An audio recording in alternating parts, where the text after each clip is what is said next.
Okay, this next part is a lot like the last part, only with second derivatives, and it tells us about concavity instead. So before you read what's here, last time we would take a derivative, let's get the pen, we would take a derivative, set it equal to 0, solve, and whatever that was equal to, that was a critical point. In this section, we're going to do something similar. Instead, we're going to take the second derivative,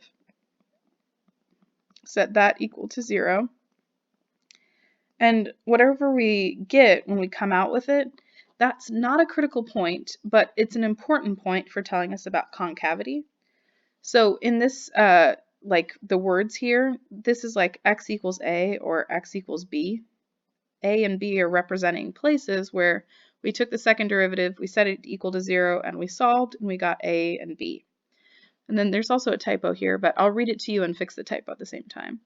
So the test for concavity says that for a function f of x with the second derivative at a equal to 0 and the second derivative at b is equal to 0. So that's this idea over here. Then if we take the second derivative and it's greater than 0 for all x where x is between a and b. So that's kind of a math language that's a little weird. So let's draw a picture.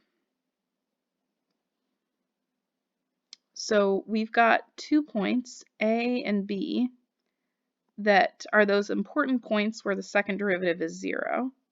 So something like right here and right here. Then what this is saying is that if there's some point, some x value in between a and b, so that the derivative is positive, the second derivative is positive there, then I know it's concave up everywhere between a and b. So concave up might look like that.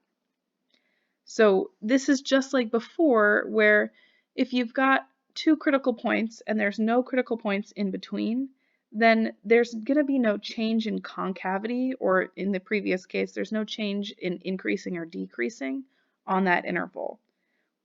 If it's increasing for one place in that interval, then it's always increasing. It's just the same idea as before. And then the same thing is true if you test a point on the interval and it's negative, that tells you it's concave down on the whole interval. So some little thoughts I wanted to add is something like, so I'm talking about this point here, y equals 5, that's just a straight line at y equals 5, like that.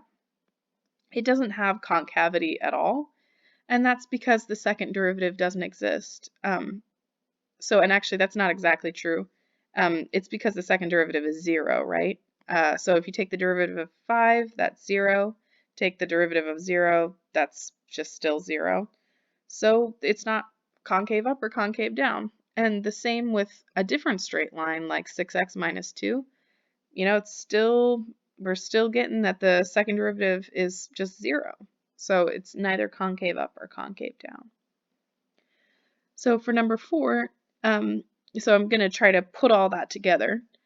If a of x has a possible inflection point at x equals -6 and at x equals -4, so -6 and -4, and then there's no critical point, or I guess it's a possible inflection point is what we should call that because it's the second derivative. If there's no possible inflection point between them, then I can choose anything I want on this interval. Like, let's do -5 could work, -5.5, -5.75. Any one of those numbers could work, and I just test it once, and I know everything that's going on in that interval. Okay, let's try another example. If a of x has the following second derivatives, what is the concavity on -6 to -4? Okay, so I'm talking about the interval between -6 and -4.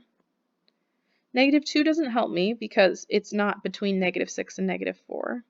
-4.5 would. -6.5 wouldn't. So because -4.5 is between -4 and -6, this tells me that it's concave up on the whole interval.